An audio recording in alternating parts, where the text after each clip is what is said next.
Bonjour Mohamed, comment tu vas ce matin? Je voulais profiter au fait pour te montrer, parce que ça sera très utile si à la prochaine, même si je ne suis pas là, tu peux facilement aller sur notre site et faire le montage de l'unité de purification d'air. Tu vois? Je voulais te montrer ça, comment on le fait chez nous sur le site. Tu vois, par exemple, ici, c'est ce qu'il y a chez vous. Tu vois? Il y a ces filtres d'étendeur.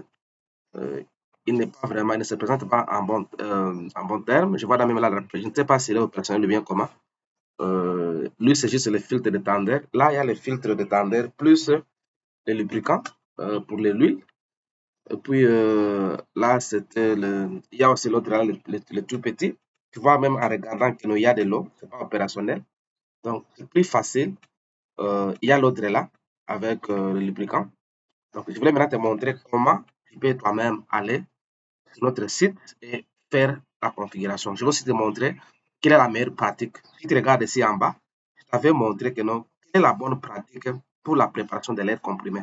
Parce que si l'air comprimé n'est pas préparé, souvent ce qui se passe, c'est là que non, les machines là, soit ça va fonctionner mais trop lentement, vous perdez en termes de production, parce que vous voulez que la machine puisse fonctionner avec rapidité, surtout les machines d'emballage, pour avoir en fait une bonne rentabilité. Aussi l'usure prématurée. Ça signifie au lieu que le vérin puisse faire le temps maximum conçu, il va s'abîmer plus vite. Maintenant, chez nous, on a un principe. On ne fait pas juste ce qu'on appelle les filtrations uniques. Nous avons les filtrations en multistage. Comme tu peux voir là, qu'est-ce qu'on fait? Je vais d'abord commencer à mettre un purgeur automatique d'eau. Ça signifie avant de commencer à faire la filtration de l'air, vous devez d'abord enlever l'eau qui vient là. Je t'ai envoyé une vidéo. Si tu regardes cette vidéo, tu vas voir de quoi il s'agit. Comment le purgeur automatique d'eau fonctionne. Tu vois, si tu suis cette vidéo, tu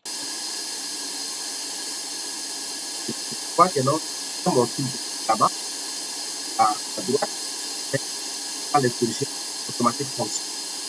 Il partit l'eau avant que ça arrive, en fait, au niveau des plus automatiques. Tu vois, ça là en bas, il y a l'eau qui est en train de s'évacuer automatiquement dans les tuyaux là-bas. Pas l'importance en fait d'inclure. C'est pas que maintenant, quand tu viens au niveau, le filtre, il n'a plus d'eau. Quand le filtre peut faire au moins pendant longtemps, l'air qui va passer sera de très très bonne qualité. Donc l'air qui passera à la machine sera de très bonne qualité et ça va protéger la machine. Sans plus tarder, je vais aller sur notre site, te montrer peut-être, ok, nous allons configurer celui-ci. À la place, nous, on va te donner le MS6. Le MS6, comme c'est la filtration à 40 microns, ce que je vais faire, je vais laisser ça y est à 40 microns, mais je vais ajouter en amont un purgeur automatique d'eau. Et puis, pour avoir une bonne qualité de l'air, ici nous avons 40 microns. Moi, je mettais d'abord en cascade, je mettrai 40 microns et je vais me limiter à 5 microns. Donc, j'aurai au moins une unité de filtration d'air avec trois éléments. Donc, le purgeur automatique d'eau, les filtres de tendeur à 40 microns et puis les filtres à 5 microns. À la sortie, il y a quand même de l'air qui peut être de très bonne qualité pour les bons fonctionnements de la machine. Maintenant, faisons la configuration.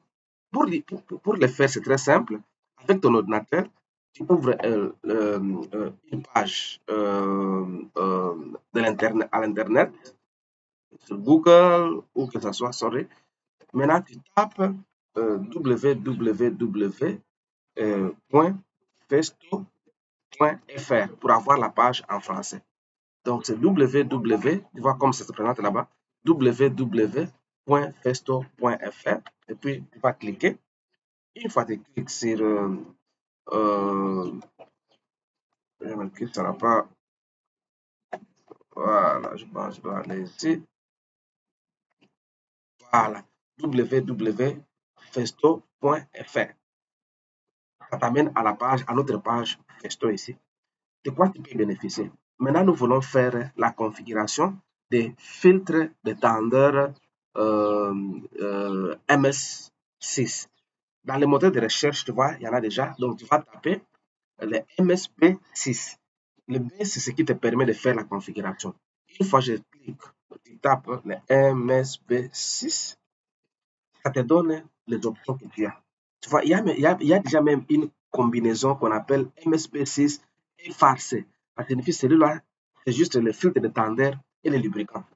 Tandis que pour le moment, moi, je dois faire une configuration comme je t'ai dit. Donc, je dois venir ici, dire que non, unité de conditionnement. Je clique là-bas, l'unité de conditionnement. Une fois que je suis là, je dois faire ma propre configuration. Ça signifie maintenant, je dois cliquer sur configurer le produit. Je clique sur configurer le produit. Euh, une fois là-bas, maintenant, ça me permet de mettre ce que je t'ai dit. Parce que je dois mettre un purgeur automatique d'eau, je dois mettre un filtre de tendeur à 40 microns et un filtre à 5 microns pour avoir une bonne qualité d'air. Donc la taille, c'est 60 mm ou 6. Je t'ai posé la question de savoir c'est quoi le flexible. Tu m'as dit 10. Donc avec un flexible de 10, on peut utiliser le raccord, le raccord au moins de 1 quart. Donc je vais prendre là-bas le 1 quart interne. C'est ça la première sélection, le premier choix, pardon. Donc, les raccordements, comme c'est 10 mm, moi, je vais prendre les raccordements pneumatiques à 1 quart. Pourquoi maintenant? Est-ce que je veux que non, l'unité, je dois attacher à l'unité le support de fixation. Ça signifie que je vais prendre maintenant euh, la version de base à la clé de fixation. Tu verras avec l'image, que je dois avoir quelque chose qui va me permettre à fixer l'ensemble de combinaisons sur la machine, bien sur le mur. Je prends celui-là, le WP. Maintenant, c'est quoi le suivant? Tu vois, le sens de passage de l'air. Ici, le premier, ça signifie l'air va aller de gauche à droite. Ou si tu veux aller peut-être de droite à gauche, tu prends Z. C'est ça l'avantage, parce que toi, maintenant, tu connais quelle est la direction de l'air de la tuyauterie qui vient du compresseur jusqu'à la machine. C'est pour cela, moi, j'ai toujours souhaité que non, que toi, comme en tant qu'utilisateur, tu puisses être à mesure de comprendre ce que je suis en train de te montrer. Pour le moment, j'assume que ça sera de gauche à droite. Homologation. Si par exemple, tu vas utiliser cet outil dans les endroits où il y a par exemple des explosions pour les endroits de gaz, donc il y a l'homologation ATEX qui peut aussi être choisie. Maintenant, pour le cas précis, on n'a pas, c'est pas important, on n'a pas, on laisse tel que ça est là. Tu vois qu'une fois que j'ai fini de configurer les données de base, c'est maintenant c'est bleu. Ça signifie j'ai bien fait. Je passe au second menu, unité de traitement d'air. Je clique là-bas. Une fois que je clique, je sais que non chez toi, déjà, la tuyauterie a une vanne manuelle. Parce que la plupart du temps, si la tuyauterie n'a pas de vanne manuelle, il faut, si par exemple je dois faire une maintenance, il faut toujours fermer l'air. Mais en ce cas, si tu n'as pas de vanne manuelle, donc tu peux choisir par exemple la première des choses à choisir. Souvent, qu'est-ce qu'on choisit? C'est la vanne manuelle, ou qu'on appelle le distributeur de mise en pression manuelle, ou les EM1. Mais comme chez toi, il y en a déjà, je vais ignorer ça. Je ne vais pas les choisir. Maintenant, pour mon cas, on a dit que non. Le premier module que nous allons mettre, c'est le purgeur automatique. Celui-là qu'on appelle le LWS. Donc, j'ai choisi le purgeur automatique euh, euh, d'eau. Maintenant, une fois que tu choisis le purgeur, il y aura d'autres questions qui vont venir sur ces purgeurs-là. Le purgeur ici, il est automatique, tu vois. J'ai choisi mon purgeur, le standard c'est métallique, et puis la cuve sera métallique, et le purgeur, le condensant, donc il va automatiquement dégager l'eau. Lui, il ne fait pas la filtration. Tout ce qu'il fait, c'est enlever l'eau dans le circuit de l'air, et puis le faire sortir automatiquement. Il y a un niveau maximum indiqué. Une fois il atteint le niveau maximum euh, euh, euh, dans le cuve, automatiquement, il va refouler cette eau-là comme tu as vu dans la vidéo. Maintenant, on a dit, OK, on va commencer par un purgeur automatique. Maintenant, le second, c'est le filtre de tendeur. Donc, je dois choisir le filtre de tendeur, le LFA. Je vais ici, il y a tout. Je vais chercher le LFA, c'est pas là, il est là. C'est le filtre de tendeur. Je choisis, non. En deuxième position de ma combinaison, je dois avoir le filtre de tendeur. J'ai choisi le filtre de tendeur. Qu'est-ce que je dois encore faire une fois que j'ai choisi le filtre de tendeur? Et puis, je dois encore entrer quelques informations. C'est le filtre d'étendard en position de que j'ai choisi. Les variants, c'est métallique. Maintenant, on me demande de choisir la plage de réglage de pression. Si tu ouvres là-bas, tu vois que dans la plage, il y en a qui va de 0,3 à 7 bars, il y en a qui va de 0,5 à 12 bars. Pour être moins plus exemple, moi, je vais aller de 0,5 à 12 bars. Ça signifie, c'est ça le champ dans lequel on peut régler la pression. Donc, on peut varier la pression entre 0,5 et 12 bars. Une fois là, je terminé, je dois maintenant déterminer la finesse du filtre.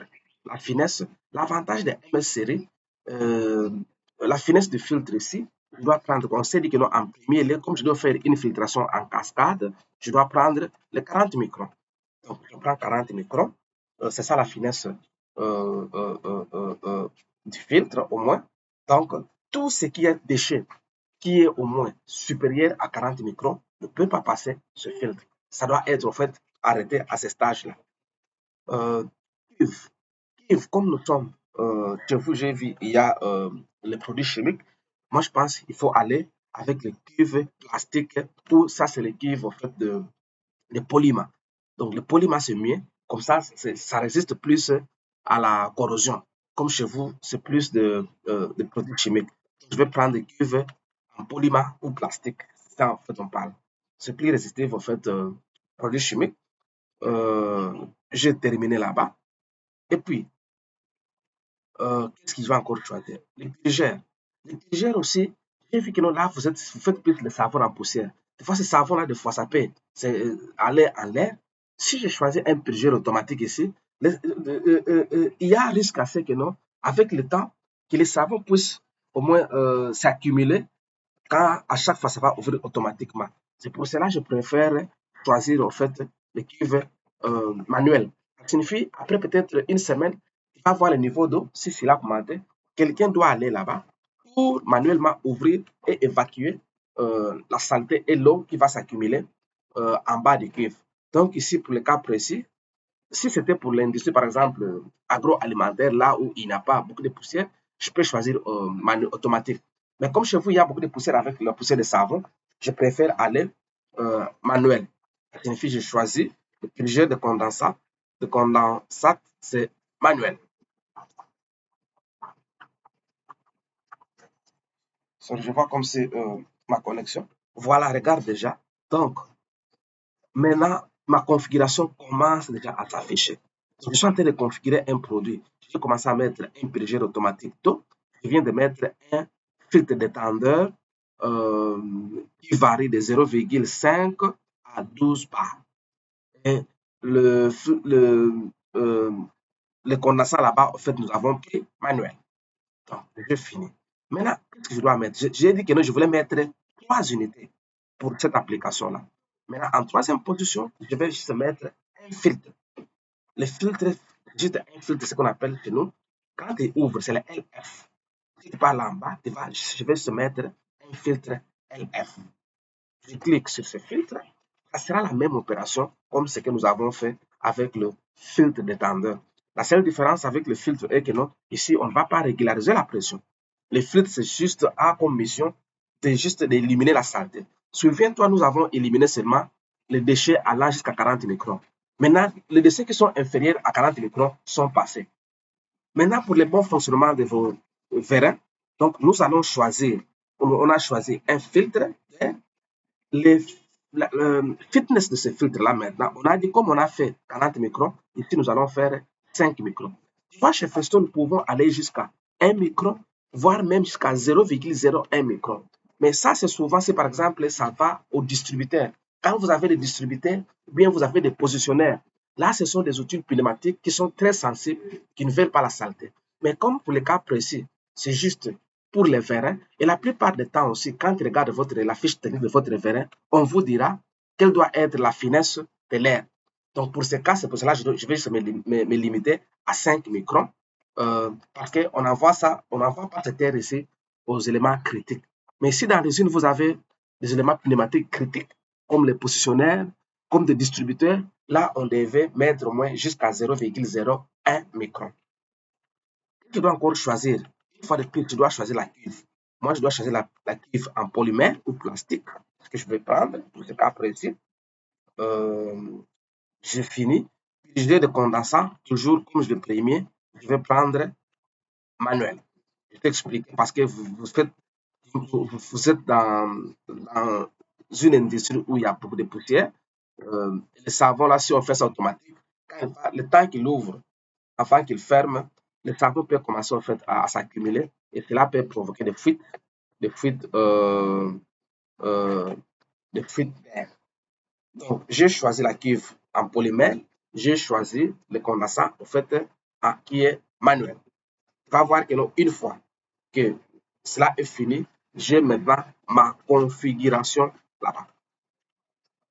Je vais voir s'il y a quelque chose que je peux ajouter, s'il y a un détail à ajouter. Euh, ça ira pas. Donc, je fais ma combinaison. Tu vois que non, j'ai entré les données de base et puis j'ai configuré les unités de traitement d'air. Maintenant, je peux passer à l'aperçu pour voir qu'est-ce que j'ai fait. Ça, c'est l'image se présente en 2D. Maintenant, quand je clique sur l'aperçu, il me donne le résumé de tout ce que j'ai fait. Tu vois, j'ai le résumé de tout ce que j'ai fait. Maintenant, si je veux voir ça de façon 3D, je viens ici à droite, je clique sur 3D. Regarde en cliquant sur 3D, ça te donne la vraie image de comment ça va se rassembler quand tu auras ça entre tes mains. Donc, voici au moins une bonne solution pour ce que tu avais là-bas en place, ce que nous proposons. Comme celui-ci n'avait pas de lubrifiant, j'ai fait, voilà ce que tu auras comme solution. J'ai fait maintenant quand on viendra, on va mettre un raccord là-bas, un cas. Et avec ce raccord-là, maintenant, nous allons mettre euh, le flexible. Et de l'autre côté, nous avons aussi mettre le raccord sur la sortie. Et tu vois maintenant, il y a euh, le plaque de montage. Donc, tu peux facilement mettre les écrous pour les monter contre le mur. Donc, en quelques temps, je finis ma configuration. Mais une fois, maintenant pour sortir de cet aperçu, tu vois en bas ici, il y a le plein écran. C'est ce qui m'a donné le plein écran. Tu vois ici, il y a le plein écran. Donc, il zoome ça en plein écran. Les autres servent à quoi? Si tu cliques le premier, le levier d'à côté, je vais aller à mon plein écran, tu peux te voir. Si tu vas sur le second, lui te donne le levier derrière, là où il y a le fait de plaque de montage. Tu vas encore de l'autre côté, il va te donner le vue d'en haut. L'autre côté, là, il va te donner le vue de devant. Et ici, il te donne même les dimensions. Tu vois. Si par exemple, il y a un endroit où tu vas monter ça, tu dis que non, en longueur, comme ça sera 186 mm. Euh, euh, en largeur, c'est 100 mm. Et en hauteur, c'est 312,33 mm. Très important. Surtout si tu dois mettre ça dans un coffret, ça te donne déjà l'idée sur l'espace de l'unité que tu as configurée. Et là, si tu cliques le suivant, lui te donne comme ce qu'on appelle le cross-section. Tu vois, cross-section là-bas. Il faut encore cliquer sur le même bouton pour l'enlever. Et le dernier, c'est le mode plein écran. Une fois que tu as fini, de quoi j'ai besoin pour te faire le proforma, je viens, toi, tu copies ce code ici.